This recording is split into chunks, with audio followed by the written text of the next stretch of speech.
Take a good look, you worthless piece of human excrement. This is the tainted blade of the pale night, straight from the abyssal lair. Welcome to Should You Watch This with the Popcorn Priest, a weekly podcast where movie enthusiasts, ex-movie theater projectionists, and many others take the time to talk about a movie that we just watched and answer that very question, should or shouldn't you watch this? I'm your host, Chris Compton. Let's get into our review and breakdown of Mandy from 2018.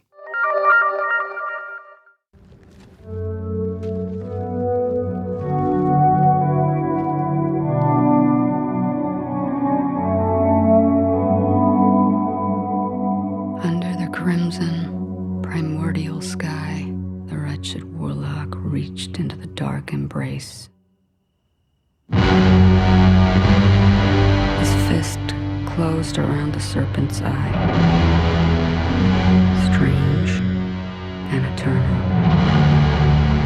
I need you to get me that girl I saw. You know what to do.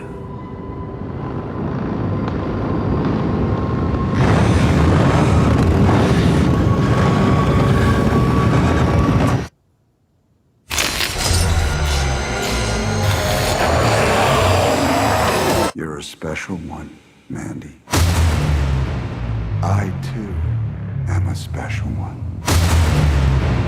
Let us be so very special together. Joining me today is recurring guest Cole and Taylor, longtime friends and movie enthusiasts who both worked with me when I worked as a projectionist at the movie theater years ago.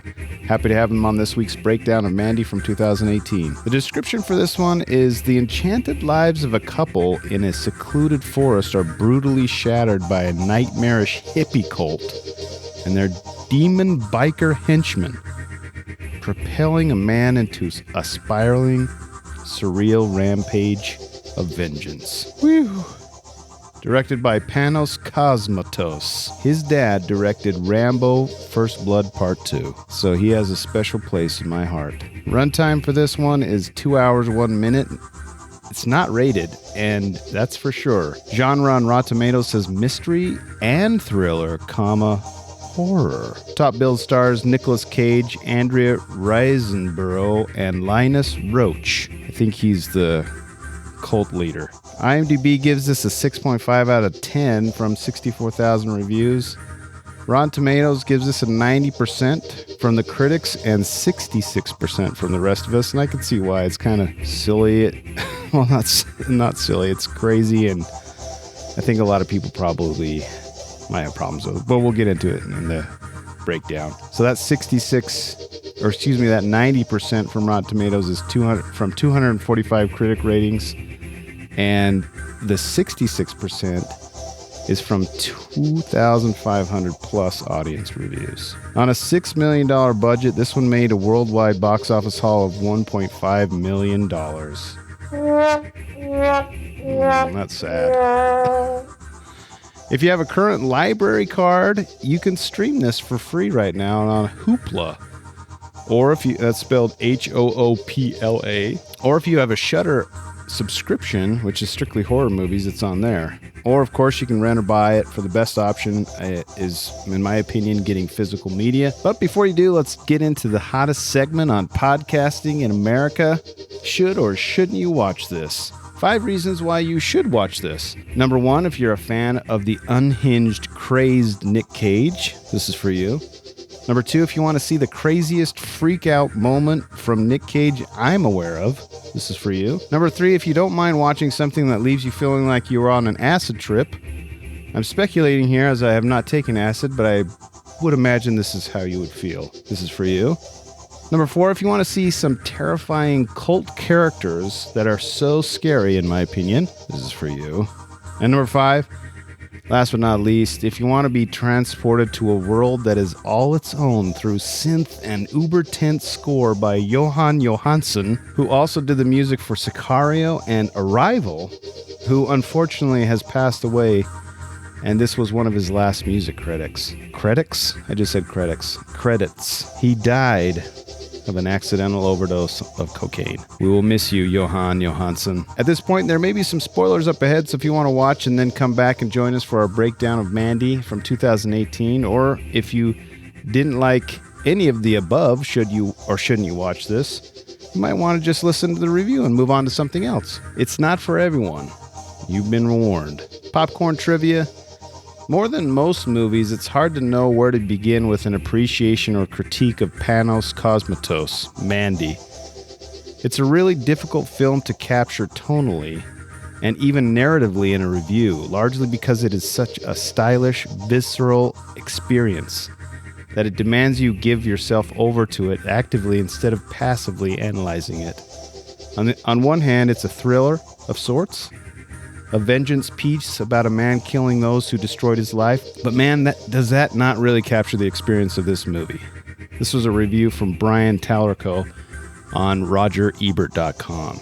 And I really like that because it really captures kind of the essence of this movie. You have to kind of let go of certain things in order to enjoy it. Otherwise, it's too trippy. In a 2018 UK Guardian interview, Nicolas Cage described his performance's inspiration. Only just before shooting started, his 14-year marriage to Alice Kim Cage came to a sudden end, which was a shocker for me, Nicolas says. Didn't see it coming, and those feelings had to go somewhere, so they went into my performance. And that's for sure. That's what happened. The song Jeremiah Sand plays in the scene where he tries to seduce Mandy is called Amulet of the Weeping Maze. And it was actually released in real life on the music site Bandcamp, becoming a bestseller on the site shortly after the film came out. Also on the single is a 17-minute track in the style of an interview called My Journey, which details Sand's life and his views on the world and God. That song is so awesome. It's not great because of the connection you have to the song. It's kind of like that song in Silence of the Lambs where the serial killer is dancing really horribly. That song also is kind of good, but there's this connection to a horrible scene in the movie. So anyway, you can listen to it on the side. And last but not least, while the beginning of the film features the standard cast, filmmakers, and crew credits, the title card does not appear until about 1 hour and 15 minutes into the film. Popcorn beefs. Man, this is so trippy, and I have to thank Cole for that. Thanks, Cole. He picked some of the craziest movies to review, to be honest. My beef is that it is slow in parts, but to be honest, and I get into it in the breakdown, that this would be really hard to recommend unless I knew the person and what they were into. With that being said, let's get into it. Listen to our breakdown of Mandy from 2018. Welcome back to another episode of the Popcorn Priest. With me, as always, is Cole and Taylor, who've just screened 2018's Mandy. When a nightmarish cult attack Red and Mandy, the shocking assault leads to a spiraling, surreal, bloody rampage of all-out, mind-altering vengeance. Yeah, it does. Oh boy, howdy. Holy cannoli. This movie's so good. It's so good. This was Cole's pick, of course. I would have picked it if I hadn't already seen it. I go with the normal films. It's funny on movie rules. Rotten Tomatoes, it says it's a mystery, thriller, horror, but Amazon calls it an action, adventure, and suspense. Yeah. Which is what I believe Taylor would agree with. Yes. I don't think it's horror at all. That's my opinion. I do. I wouldn't say horror. I mean, It's got some horror flavor in it. I'd say the catalyst for Nicolas Cage's transformation is a bit horror-ish, but that's only that scene. The rest of it's more just surreal, like you are on a drug trip. The entire movie. Yeah, like it's like a heavy metal album, like album cover art. That's what the whole movie kind of feels like and looks like. From the 80s. Yeah. Yeah. Oh, it's so good. Yeah, the transitions, the Nicolas Cage just screaming with rage in his underwear in the bathroom for a good 30 seconds. Yeah, like the way it looks, it doesn't even look like it's on Earth, really, at all. I think there was... I don't know what they did to make it look that way, but they put so much work into that. The only scene with normal coloring is Nicolas Cage's underwear in the bathroom. Like everything else, I don't think you see any normal shades of light. It's all distorted. There's lots of great like drug sequences. Well, and then in the end, in that well, when it's cutting in and out, when it's going from black to blue to red, like back and forth, like as it changes between his perspective and his, the light keeps switching. Yeah. It's really trippy. Yeah, it's like the mood really matches it really helps set the tone. Yeah, of the they film. put a lot of work into that. If it had just been normal cinematography, I don't think the movie would work. Yeah, it wouldn't be nearly as entertaining. You'd just be bored. Like, I think that it's too bizarre, like it's too surreal, that if it didn't have that like drug trip like aesthetic to it. Well, it matches the drug trip, and then it matches kind of his insanity in the second half of the film. His only seen shades of red, basically. Yeah, the synthy like moody soundtrack is really good too. And the pacing. Yeah, like the really slow, like long drawn out scenes, especially during like the drug sequences. Like it's not a fast movie at all. I mean, if you wanted to actually do this plot, it's probably like a 10-minute thing. Yeah, if you wanted to. Yeah. There's not much to it. Well, like, I think it happens. That's why them saying mystery is so funny, because it's like, what mystery? There's barely a plot. Yeah. well, other than who the mysterious figures are in the woods, but then you find out the answer pretty quick. No, it's kind of like, well, okay, but then it doesn't even really kind of, it kind of leaves it ambiguous anyway. Well, let me tell you a story about what you're going into. It's like it has like kind of a grindhouse, like but it's like that's less schlocky than that. Like that's what I mean. It's like, well, no, it kind of is. Like it's like Planet Terror, but not as played completely straight. Serious, yeah, not for laughs. Well, I mean, but then but there's a few knowing moments where you're like, no, they know what they're making. Like it's not. Yeah, a couple of the kill shots. Yeah, for sure. Like you're like they know what they've made. I don't know. It's like anything that's come out. Like I can't. Like when I was trying to like think of like a movie to compare it to, it's like it's House of the Devil, maybe. Well, that's what I was gonna say. I would compare it to a Rob Zombie film, but with a budget and somebody that actually puts suspense. They go for suspense, more craft than just excessive gore. Yeah, they're just trying to like shock you. Like this is more suspenseful than shock value. There's a lot of well thought out like camera positions. Well, just the whole thing, like even, I mean, the majority of it takes place at night. Like you're trying to figure out where he's headed. Like it keeps you in the dark, kind of in the plot as much as anything. Like when he's driving through. Yeah, it looks so cool. Oh my god! All the different. Well, even when the chapter transitions, even when they show up at his house with all the electric blue lighting, like that was insane. Yeah, the flooding of different light was really cool. Like the cult people are all creepy. Somebody and went to tripped out on drugs. Somebody went to Spencer's and bought all the neon lights. Yeah, for the lighting them. Yeah, it is kind of like a dimly lit Spencer's. Yeah. Man. If you're looking for a different kind of suspenseful horror film, it's so unique. Like that's like one of the best things about it. It's a really slow burner, but I can't believe they got money to make it. Well, thank you, tax shelter of Belgium. But whatever it's at the end. But when you consider they filmed in the woods, I mean, Nick Cage is the only recognizable person, as far as I know, and he really wanted to be in it. But apparently, like Nick Cage was like the actual role that he plays was meant for someone way younger, and he just was like talked to the directors like, I want to play this. I want to be Red. I can kind of see that. I mean, I can see. No, Nick Cage is insane. So why would he do that? Well, no, it works for him because he's insane already. But I can see how they might have wanted somebody to seem more like physically capable of taking on, a biker gang and then a gang of religious zealots. Good if it was like a younger guy. No, I think it would have been. I think it would have been. Depending on the actor, I think it still would have worked. I don't know that. I think if you had like Fassbender, I think it would have worked perfectly. Okay, yeah, you could have had someone. Yeah.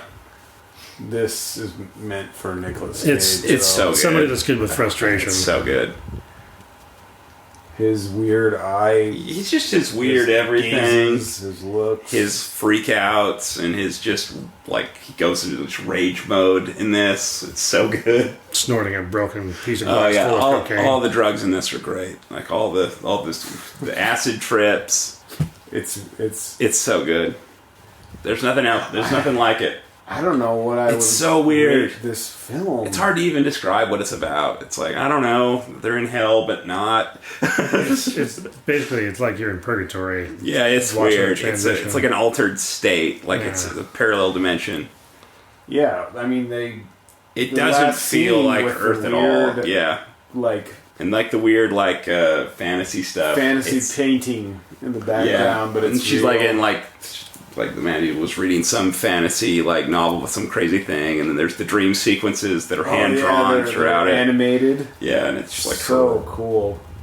No, it's a great movie. It's not for everyone. No, absolutely not. If you're not good with blood or it's also slow. I mean, that's what I mean. It's a really slow burner. Like it's got like this art house feel to it, even though it's kind of got like this grindhouse aesthetic to it. It moves really, really slow. It doesn't try and speed anything through. There's no way normal people would seek this out. Yeah, I think normal people might, but then they might quit after about 20 maybe minutes. Film enthusiasts and Nick Cage fans would probably seek it out. Like, it makes sense that this didn't get a wide release. It's like them not doing that. You're like, well, okay. Yeah. It's like, I understand why you wouldn't do that. Yeah. And even Nick Cage fans might be like, I don't know. It's pretty out there even for like. No. I mean, it's kind of like Bad Lieutenant. Considering some of the stuff he's done lately, this is actually I don't know. It's like as opposed to that weird World War II one where he's in the broken wreckage fending off sharks the entire movie, trying to keep people from being eaten. It was so dumb. Didn't he do a couple like weird Christian films? He did. He was in like the Left Behind movie as a pilot. That one actually wasn't. Well, no, I didn't see it. Bad. I saw the first It doesn't matter. Nick Cage is a treasure, and he's a national treasure. Well, yes, he is. He absolutely is, and he's the true national treasure. When he stops making movies, I'll be sad. It doesn't matter if most of them are schlocky garbage. Well, I mean, it's like Sam Jackson. I mean, there's a lot of bad and a lot of good. It doesn't matter. It's like that's what I mean, though. Yeah, the good outweighs the bad.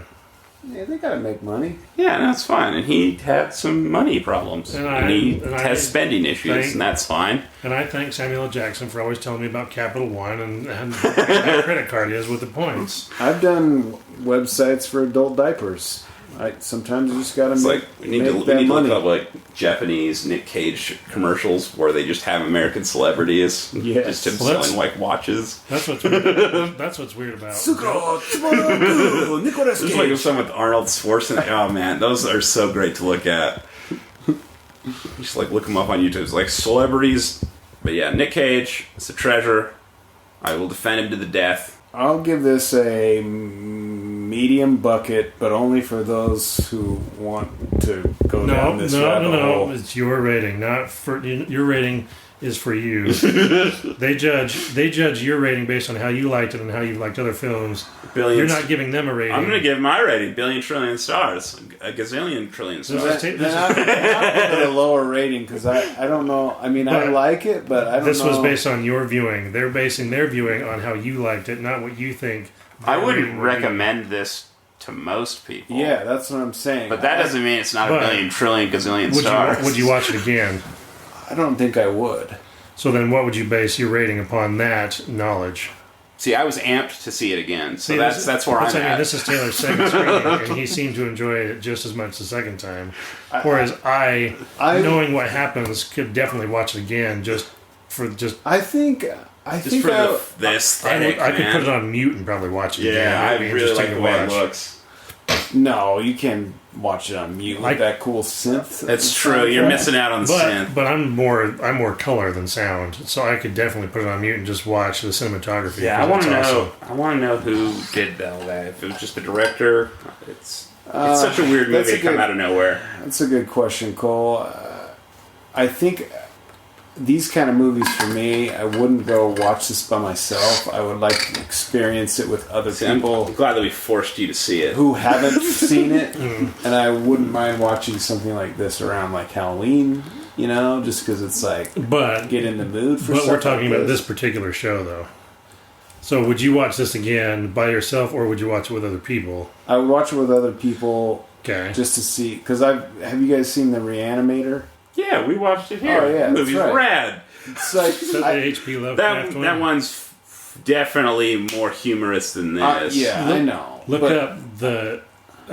The color of from outer space. Yeah, see when that comes out, because that looks freaking. That's another. Yeah. I wouldn't watch this again by myself. I would want to watch it with other people that haven't seen it. So you'd say 2.5 to 3 out of 4. Yeah, my rating's out of 5. So you'd say about 3 out of 5. Yeah, it's golden bucket, medium, or large, medium, small, and then a tipped over flaming. Wait, so bucket. what is golden the 5 stars? Golden is 5. Okay. Large, medium, small, and then the last one is. We need a flow chart one of these days. So I guess I would give it a medium to large. Of course, we couldn't measure Taylor's rating system, so the flow chart would go down the block. If you use a log scale, it would be like one of those printers, the old school printers that just keeps going. Gazillion stars. Billion, trillion, gazillion. I'd give it 3 out of 4 because it's slow, but it's damn interesting once it gets going. It's so good. All right. Well, any parting thoughts? This has been one of our longer. Billion, trillion, gazillion stars. Nick Cage is a national treasure. I want to look up at what the director's done or what he's going to do in the future. Is it Beyond the Black Rainbow or whatever? I'm trying to remember who he is. I also didn't mention the director's name. I'll look it up. It's some Greek-sounding name. Panos something or other. Panos Cosmopolitan. Cosmopolitan. It's Panos Cosmatos. Oh, so close. I'm sure that's the exact pronunciation. Yeah, he's Greek-Canadian. Interesting. Yeah, Beyond the Black Rainbow was the other movie. Canadian? Yeah, he's Grenadian. Well, if you like everything that we've talked about so far, please go check it out. If not, you might want to pass. He rules. We'll catch you on the flippity flop. As always, hit me up on the Twitters or the Instas. We're now on Instagram. If you want to interact with the great Popcorn Priest, at Popcorn Priest. I respond to every tweet, post, comment, hashtag, and whatever else there is. Let us know if there's something you want us to review. Also, if you enjoyed this or any of our other previous episodes, please subscribe so you can get notifications on our newest episodes. Much appreciated. Next week, if you want to be ready for our newest breakdown, we'll be reviewing First Reformed from 2017. Another doozy, if you ask me. Not for the faint of heart. Not all heroes wear capes, people. I'm doing a public service by watching these insane movies. Show some love by listening to these reviews.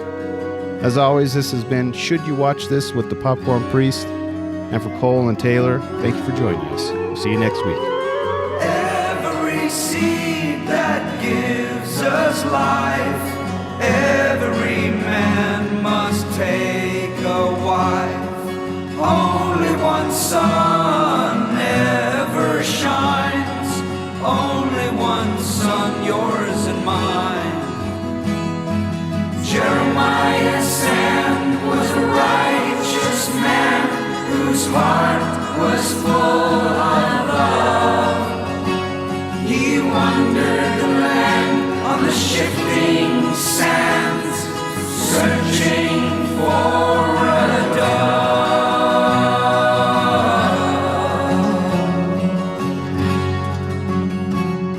These children cry for what they lack, but a child can learn a lot, and a child is taught the lessons well. The light that shines through everything, the light is truth, the lessons learned, this song of you and me.